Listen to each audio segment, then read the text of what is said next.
पटवारी में सिलेक्टेड है, sub inspector में सिलेक्टेड है, वाणिज्य कर अधिकारी हैं और डीएसपी और डीसी बिल्कुल 100% बनने वाले हैं। ये हमारी आशा है, कामना है। थोड़ा सा जानना चाहेंगे हम। सर मेंस की जहां तक बात आती है तो मेंस में पूरा का पूरा गेम होता है आपका राइटिंग स्किल्स का।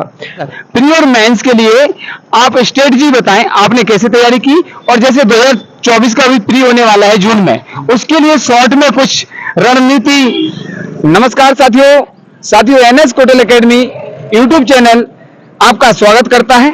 एमपीपीएससी 2021 का इंटरव्यू कंटिन्यू है।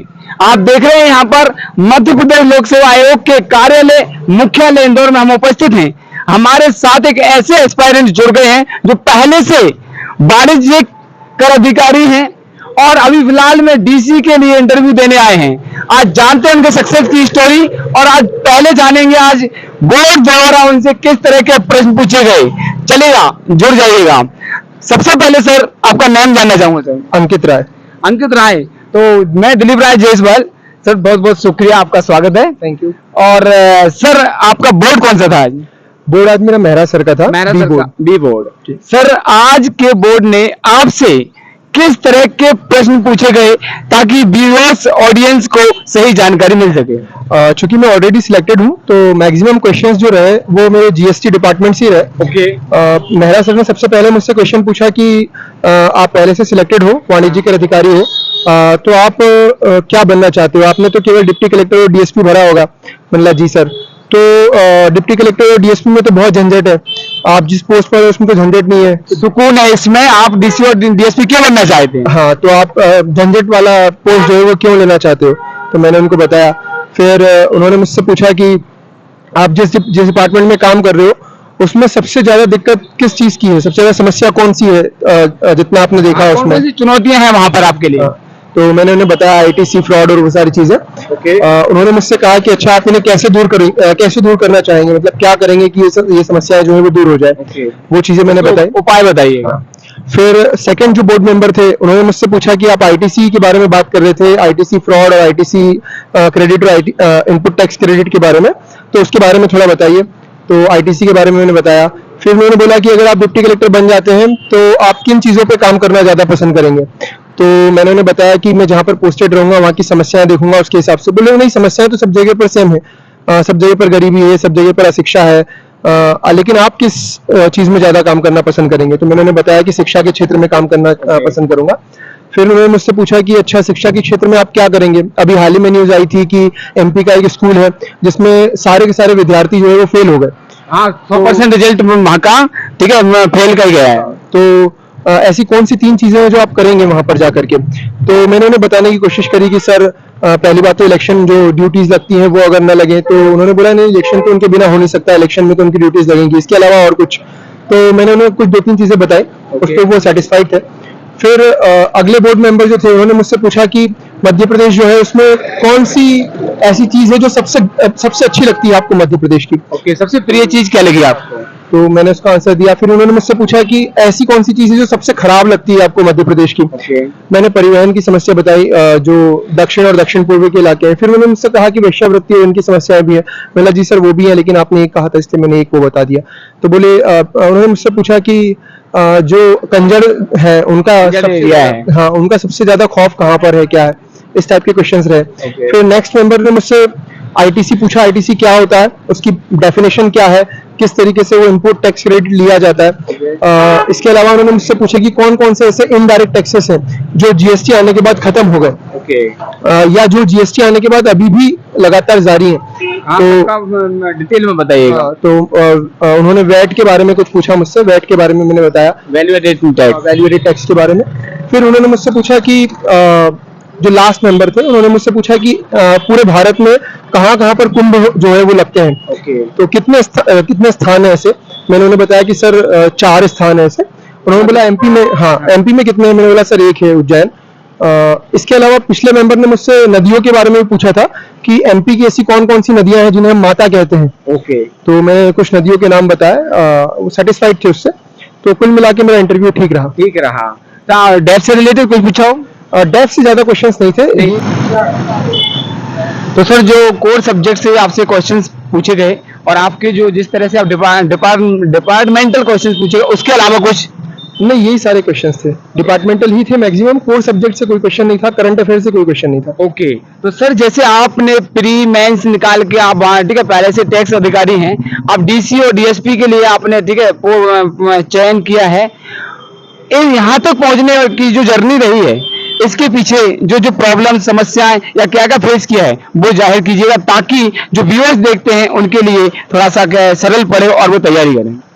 कमर्शियल टैक्स ऑफिसर से पहले भी मैं सिलेक्टेड था। 2018 में सब इंस्पेक्टर की पोस्ट पे मैं सिलेक्टेड था। लगभग 5.5 साल मैंने सब इंस्पेक्टर की पोस्ट पे काम किया। तो उससे पहले तो मैं शासकीय सेवा में आना नहीं चाहता था। मेरा जो छोटा भाई है उसने बहुत ज्यादा प्रमोट किया, राज ने, और मेरे घर वालों ने भी प्रमोट किया कि शासकीय सेवा में प्रतिष्ठा ज्यादा है। मैं पहले कोचिंग पढ़ाता था और मैं वही करना चाह रहा था। तो वहां से फिर जर्नी स्टार्ट हुई। मैंने सब इंस्पेक्टर की पोस्ट क्लियर करी। उस वक्त पटवारी में भी सिलेक्शन हो गया था, पर मैंने पटवारी ज्वाइन नहीं करते हुए सब इंस्पेक्टर ज्वाइन कर ली थी। सब इंस्पेक्टर में हुआ, पटवारी में हुआ, अब टैक्स अधिकारी हैं, अब डीसी और डीएसपी की तरफ सम्मान और प्रतिष्ठा के लिए देश की सेवा करने के उद्देश्य आप यहाँ पर। मेन उद्देश्य वही है। प्रतिष्ठा तो है ही, वो तो अपनी जगह पर है, लेकिन मेन उद्देश्य फील्ड पे काम करने का है। फील्ड पे काम करने में अच्छा लगता है, तो कहीं ना कहीं वो पोस्ट। ऐसा कौन सा दृश्य, ऐसा कौन सा विजन देख करके लगा आपको कि समाज में या देश के लिए या ऐसी कुछ कमियां देखी हो जिसको आप इंप्रूव करना चाहते हो और रियल में आप ठीक है जनसेवक के रूप में सेवा करने के उद्देश्य से आप इस पद के लिए अग्रसर हो? जैसा कि मैंने बोर्ड में भी बताया कि एजुकेशन पे मुझे लगता है कि बहुत ज्यादा काम करने की आवश्यकता है। मेरी हॉबी भी टीचिंग है। तो मुझे लगता है कि एजुकेशन, एजुकेशन पे अगर काम किया जाएगा तो जैसे हम देख रहे हैं कि शासकीय जो स्कूल्स हैं उनका स्तर कहीं ना कहीं बहुत गिरता जा रहा है। अभी जो रिजल्ट आया हाल में वो भी इसको डिपिक्ट करता है। तो एजुकेशन जो कि बेसिक नीड है उस पर कहीं ना कहीं काम करने की जरूरत है। सेवा कर सकते हो और एजुकेशन स्तर को हम बढ़ा सकते हैं। बिल्कुल चलिएगा सर। प्री और मेंस के लिए आप स्ट्रेटजी बताएं, आपने कैसे तैयारी की, और जैसे 2024 का भी प्री होने वाला है जून में, उसके लिए शॉर्ट में कुछ रणनीति या कुछ अच्छा फॉर्मूला आपसे सुनना चाहूंगा, क्योंकि आप काफी अच्छे से एक्सप्लेन कर पा रहे हैं। आप पटवारी में सिलेक्टेड हैं, सब इंस्पेक्टर में सिलेक्टेड है, वाणिज्य कर अधिकारी हैं और डीएसपी और डीसी बिल्कुल 100% बनने वाले हैं, ये हमारी आशा है, कामना है। थोड़ा सा जानना चाहेंगे हम। पहले तो थैंक यू आपकी शुभकामनाओं के लिए। बाकी मुझे लगता है कि प्री जो है वो कहीं ना कहीं फैक्ट्स पे पूरा आधारित है। तो हाँ, फैक्चुअल बेसिस पर है। तो जितनी यूनिट्स हैं उनको तो प्रिपेयर करना ही चाहिए, चाहे वो किसी कोचिंग के नोट से हम प्रिपेयर कर रहे हैं, चाहे कोई अच्छी बुक है, ऑथेंटिक बुक है, उससे हम प्रिपेयर कर रहे हैं। उसके अलावा मुझे लगता है कि पीएससी में ऑथेंटिक बुक्स की इतनी जरूरत नहीं है। जैसे हम लोग देखते हैं कि जब हिस्ट्री की हम बात करते हैं तो कुछ एस्पिरेंट्स क्या करते हैं कि यूट्यूब पे देखते हैं कि कौन सी अच्छी बुक्स है, कहीं ना कहीं वो सतीश चंद्र, विपिन चंद्र ये उठा के ले आते हैं, कलेक्शन करते रहते हैं बुक्स का, नोट्स का कलेक्शन नहीं करना, आपको पढ़ना है। तो जो यहाँ के सोर्सेस है हमें कहीं ना कहीं वो फॉलो करना चाहिए। उसके बाद प्री में सबसे इंपॉर्टेंट जो है जिसको सब लोग नेग्लेक्ट कर देते हैं वो है ज्यादा से ज्यादा ऑब्जेक्टिव की प्रैक्टिस। तो ऑब्जेक्टिव की प्रैक्टिस मेरे ख्याल से बहुत ज्यादा करना चाहिए। टेस्ट सीरीज दें, ऑब्जेक्टिव पढ़ें, टेस्ट सीरीज दें, या फिर जो ऑब्जेक्टिव की बुकलेट्स आती है मार्केट में उनको कहीं ना कहीं लगाए। जिन्होंने जितनी ज्यादा ऑब्जेक्टिव की प्रैक्टिस करी है, बहुत सारे लोग हैं जिनकी 4-4 बार 5-5 बार प्री नहीं निकल रहे, वो कहीं ना कहीं ऑब्जेक्टिव से भाग रहे हैं। तो ऑब्जेक्टिव की प्रैक्टिस जितनी ज्यादा आप करेंगे, डैम श्योर आपका प्री निकल जाएगा। प्री के बाद मेंस की जहां तक बात आती है तो मेंस में पूरा का पूरा गेम होता है आपका राइटिंग स्किल्स का। आपने कितना पढ़ा है, कितना रटा है, कितना याद है, ये कोई मायने नहीं रखता। क्योंकि आप भंवरपुरा में देखेंगे इतने सारे स्टूडेंट तैयारी कर रहे हैं, सबको बहुत चीजें याद है, लेकिन किस तरीके से हम उसको प्रेजेंट कर रहे हैं वो ज्यादा मैटर करता है। तो मुझे लगता है कि इसमें भी राइटिंग प्रैक्टिस करने की जरूरत है, हमें टेस्ट सीरीज लगाना चाहिए। और जो दूसरे व्यक्ति जिनको ज्यादा मार्क्स मिल रहे हैं, कहीं ना कहीं उनकी कॉपी देखना चाहिए कि वो किस तरीके से लिख रहे हैं, क्या उनका वे ऑफ प्रेजेंटेशन है, क्योंकि ये पूरा प्रेजेंटेशन का गेम है। तो मेंस में मेरे ख्याल से ये करना चाहिए। तो प्री और मेंस के लिए स्ट्रेटजी। प्री और मेंस एक साथ में तैयारी करें कि पहले प्री या मेंस? नहीं, मुझे लगता है कि दोनों की साथ में होती है। पहले मेंस ही होती है, जब 2-3 महीने बचे हो प्री के तब प्री की तैयारी करना चाहिए, अदरवाइज प्री और मेंस की साथ में ही चलती है। आपने पीएससी के कितने इंटरव्यू दिए अभी तक सर? ये मेरा सेकंड इंटरव्यू था।